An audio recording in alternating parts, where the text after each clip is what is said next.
My name is Sean Wilson. I'm the director of the Office of Multicultural Services here at Saginaw Valley State University. I want to welcome everybody for coming out today.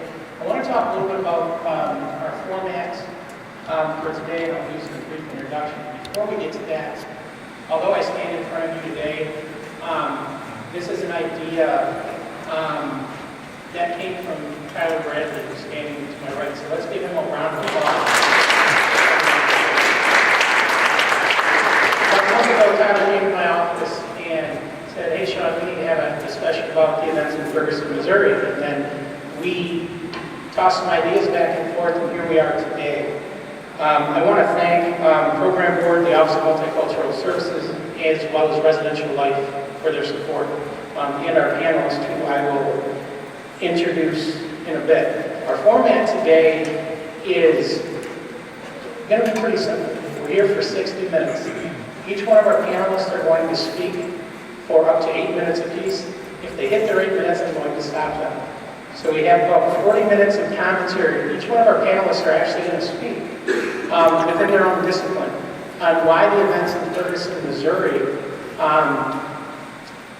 affect all of us, either on a university, a local, or a federal level.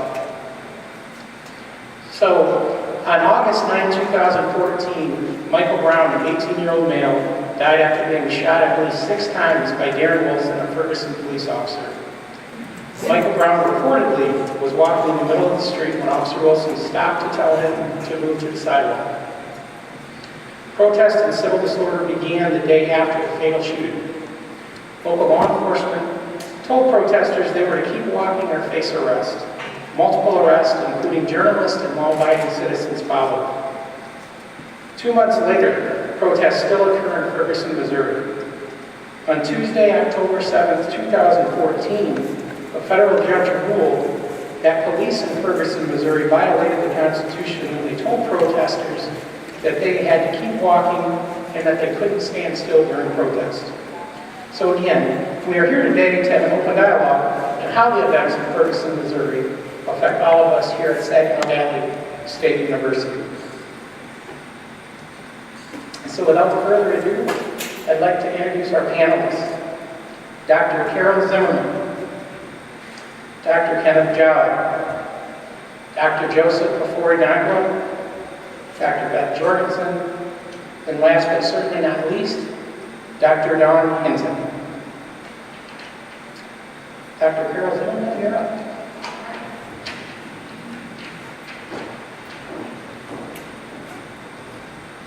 The basic mission for which police exist is to prevent crime and disorder as an alternative to the repression of crime by military force. The ability of the police to perform their duty is dependent upon public approval, first of the existence of the police, and of the ability of the police to secure and maintain public respect. The police at all times should maintain a relationship with the public that is true to the historic tradition that police are the public and the public are the police. The police are just members of the public who are paid to give full-time attention to the duties that are incumbent on every citizen to preserve community welfare. The police can preserve community support by constantly demonstrating impartial service and readily offering service to members of all of the society without regard to their race or social standing, by the ready exercise of courtesy, and by the ready offering of their lives as individual sacrifices to preserve lives. But the cooperation of the police will diminish proportionally to the use of physical force to achieve their objectives. So the test of effective policing is the absence of crime and disorder, not the visible evidence of police action. Unless any of us were present at the incidents in Ferguson, none of us can say with any certainty what exactly happened and when. Does that matter? Well, the answer from a specific legal standpoint is yes.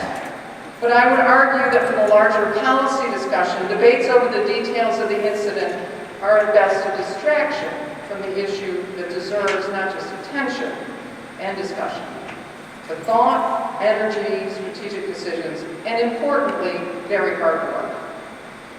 Given the principles of policing that I read to you at the beginning of this remark, given logical thinking by any of us in this room, I believe we can safely assert that policing in Ferguson failed.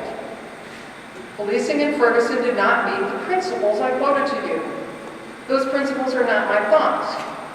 They are not principles that were articulated after the Ferguson events. They were not principles articulated this year, or in the last 10 years, or in the last 100 years. These are principles that were set forth by Sir Robert Peel in 1829. We've known the ideals of policing for literally centuries. So why did Ferguson happen? Well, some of my good colleagues will assert that a cause of this is institutional racism and differences in the way we conceptualize law, and I would agree. Some of my colleagues will assert that there are incentives to move away from Peel's idea of a non-military presence, and I would agree. Informed by critical race theory, I would also assert that policing fails when not all voices and not all stories are part of the culture, when they are not part of the generation of knowledge in practice in the field. Informed by critical race theory, I would also challenge you to consider the premise that if you are not actively engaged in making justice more just, you are part of the problem. To that end, I would like you to think deeply about yourself. If you are a person who believes that you may not be treated fairly by police because of your race, or your age, or your dress, or your sexual orientation, if you are a person who believes that officers in some departments may devolve into brutishness, if you are a person who loves justice and cares deeply about social justice, if you are a person who thinks that policing may be too violent, too corrupt, distasteful, undesirable, nefarious, or despicable, policing needs you.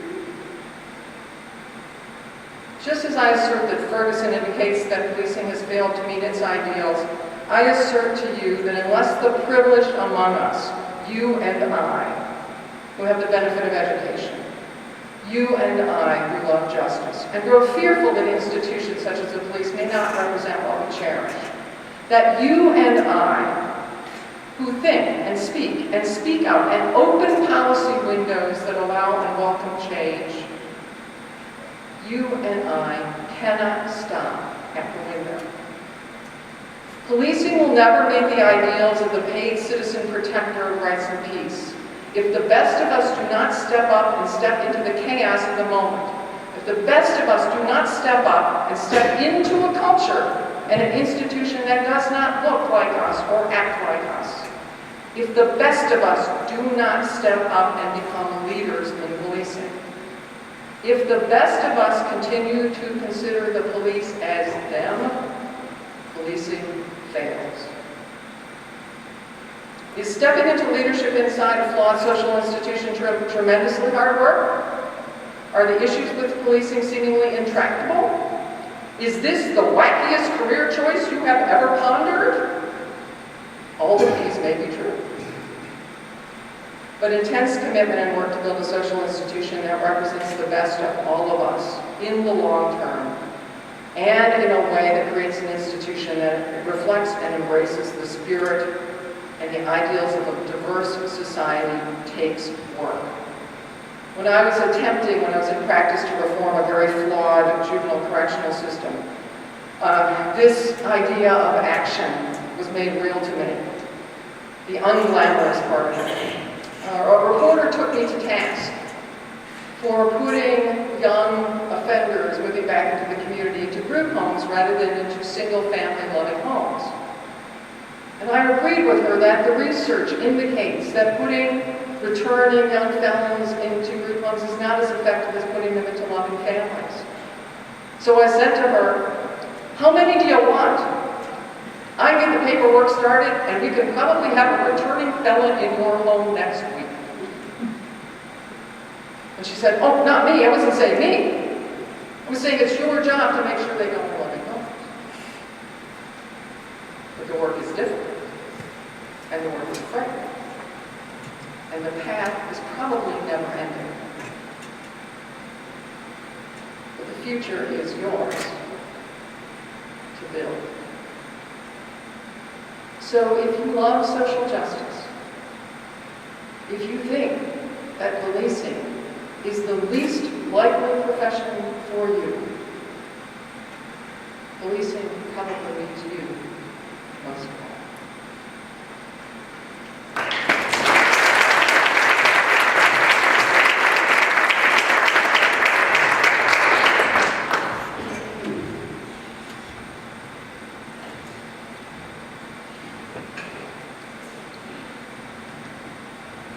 I thank, again, Tyler, Bradley and Program Board, Res Life, Sean Wilson, Multicultural Services for this whole.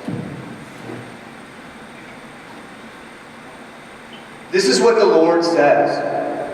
Do what is just and right. Rescue from the hand of his oppressor the one who has been robbed. Do no wrong or violence to the alien, the fatherless, or the widow. Do not shed innocent blood in this place. I'm glad we're here today, but I wish we didn't have to be. I'm glad we're here today because the situation dictates and demands that we be here today, but I wish we didn't have to be. We're here today to bear witness and to demand justice, because injustice anywhere is a threat to justice everywhere, and there are things that require and demand outrage, protest, that demand moral indignation. In the last few days, I've had more and more students and colleagues express passionate interest in getting involved and becoming a part of this event, and the turnout this afternoon is impressive, and I'm glad we're here. Although I wish we didn't have to be. While I very much appreciate being part of this panel, being a part of this event, when it comes to community issues, we should also remember to include additional representatives from our community on this panel. And today, we're all part of a great trajectory of history. Today, we're part of a movement for justice, the arc of the moral universe bearing witness for Emmett, Trayvon, Jordan Davis, Milton Hall, Renisha McBride, and thousands of others who never had an event like this, who never had a march, never had a voice, never had their day in court.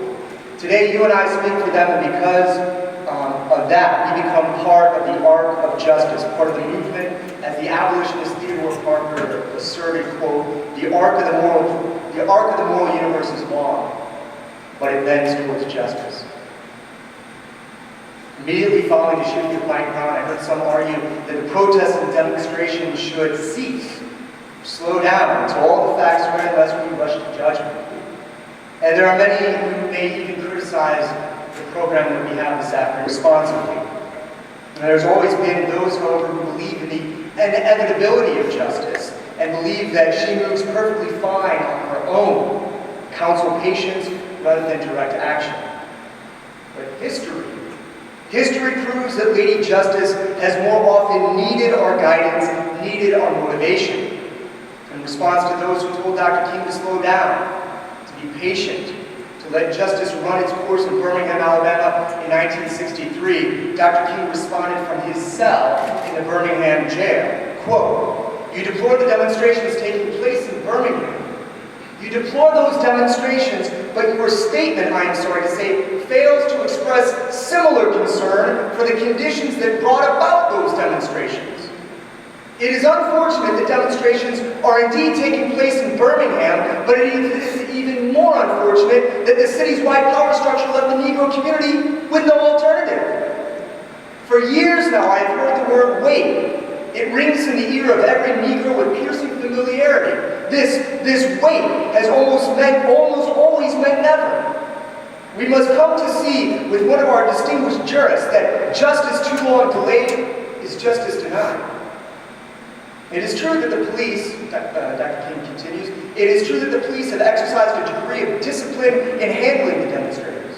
In this sense, they've conducted themselves rather non-violently in public. But for what purpose? To preserve the evil system of segregation. Over the past few years, I have consistently preached that nonviolence demands that the means we use must be as pure as the ends we seek. I've tried to make clear that it is wrong to use immoral means to attain moral ends. But now I must affirm that it is just as wrong, or perhaps even more so, to use moral means to preserve immoral ends. Perhaps Mr. Connor, his police chief, and his policemen have been rather nonviolent in public, as was Chief Pritchett in Albany, Georgia, but they have used the moral means of nonviolence to maintain the immoral ends of racial injustice. Reaction against those who protest for justice today should become stale and hollow when placed in the long history of reactionaries who also found themselves on the wrong side of the arc of the moral universe. And the people of Ferguson continue to protest, continue to demand justice. Just this past Saturday, protesters demonstrated at the St. Louis Symphony and continue to protest outside Busch Stadium, bearing witness that while baseball teams only play 162 games, justice is forever. One of the most striking discoveries for some throughout this ordeal has been the militarization of the St. Louis community. While this may be a recent discovery for some, it did not happen in the historical fact. We must understand the long history of violence against African Americans, the long history of militarization, and the long history of the criminalization of blackness. It is this historical perspective coupled with the structural inequality illuminated by this case that is responsible for the outrage that we have. According to the New York Times, in 2010, 67% of Ferguson residents were African Americans, while 29% were white. The mayor is white. The school board has 6 white members and 1 Latino member. The city council has 1 African American member and only 6% of the police force are African American. 86% of traffic stops are African Americans. 92% of searches are African Americans, and 93% of arrests are African Americans. According to the New York Times, police are, however, less likely to find quote-unquote contraband on African American drivers than whites. 22% for African Americans compared to 34% for whites. This is indeed the structural injustice we draw attention to today. This is the context of Michael Brown's shooting. Yet there is important historical context as well. Take, for instance, an appalling wave of police violence against African American quote-unquote suspects in Detroit in the 1930s. In response to this wave of police violence, a local African American civil rights leader indignantly asserted, quote, "The sooner our police department force ceases to," this is a quote now, "the sooner our police department force ceases to be a standing army and becomes an organization of big brothers devoted to the protection of citizens against criminals and other hazards incumbent on the duties of policemen, the sooner the ordinary policeman will rise in the esteem of every citizen, and the public in general will come to the aid of the police department in the suppressing of crime and the maintaining of law and order. Police departments are not established for the purpose of subduing the community, conquering and cowering its citizens, putting the fear of death in the populace." 30 years later, in the mid-1960s, the relationship between African Americans and the police was described in stunning and horrifying similarity to the mid-1930s as the practice of internal colonialism. Writing in 1969, scholar activist Robert Allen explains, quote, "At the end of 1968, a major manufacturer of anti-riot equipment boasted that 1968 had been a good year for his industry." Dr. John, your time is up. Thank you.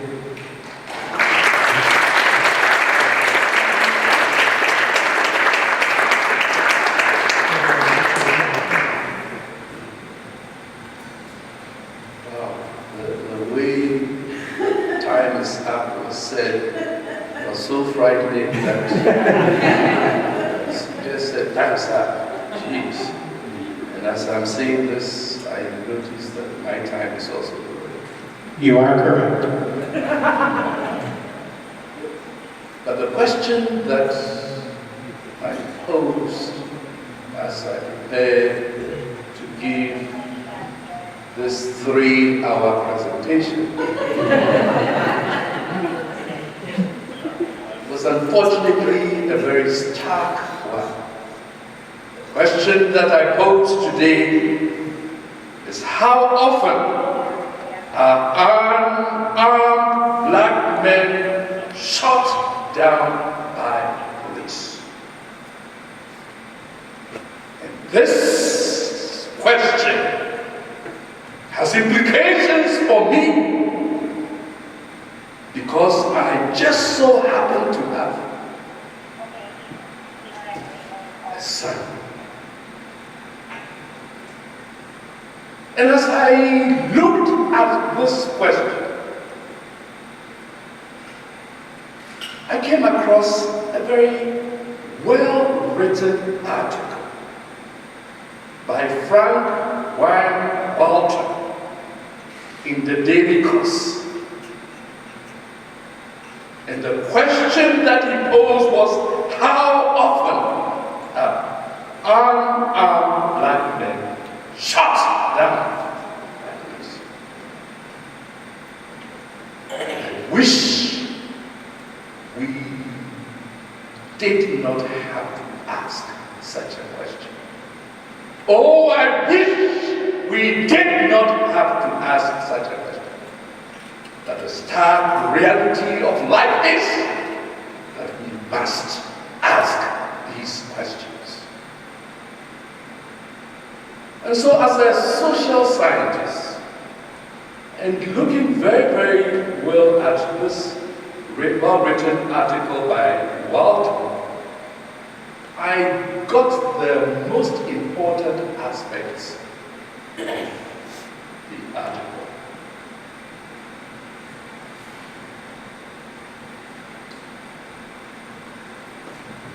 The data says, 2012, there were 409 justifiable homicides by police and 330 by citizens.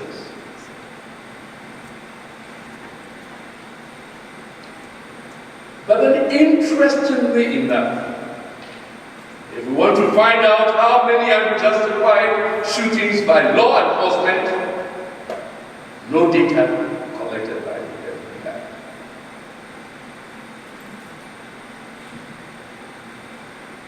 FBI. And there's an interesting source, Operation Ghetto Storm. It's a report put together, and that began to kind of collate, to give an idea of how many black men shot by the police. So 2012, as I pointed out before, there were 739 justified shootings. Out of that lot, 313 were black. Of that, 44% were unarmed. Of that, 27% were instances where law enforcement claimed the individuals had guns, but were not confirmed. And out of that, 20% were individuals who were armed with guns, knives, or cutting.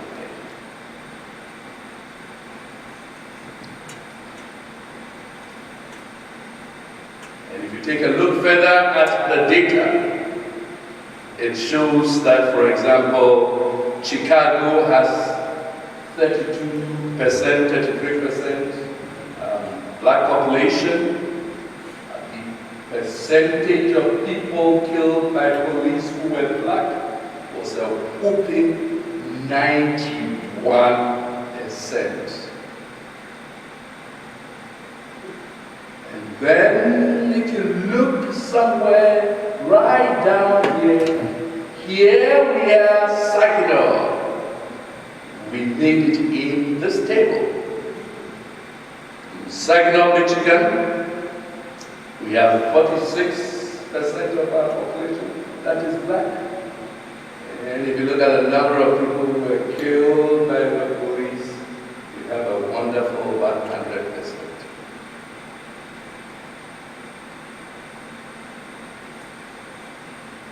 Moving right down, according to the FBI's most recent accounts, between the 7 years 2005 and 2012, a white officer used deadly force against a black person almost 2 times every week.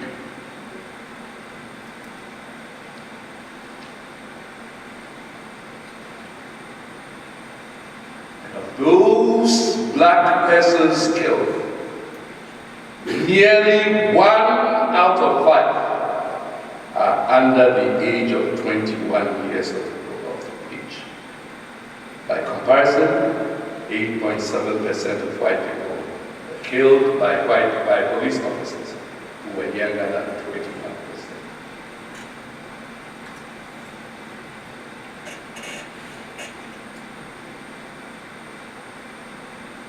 So yes, the deaths do occur.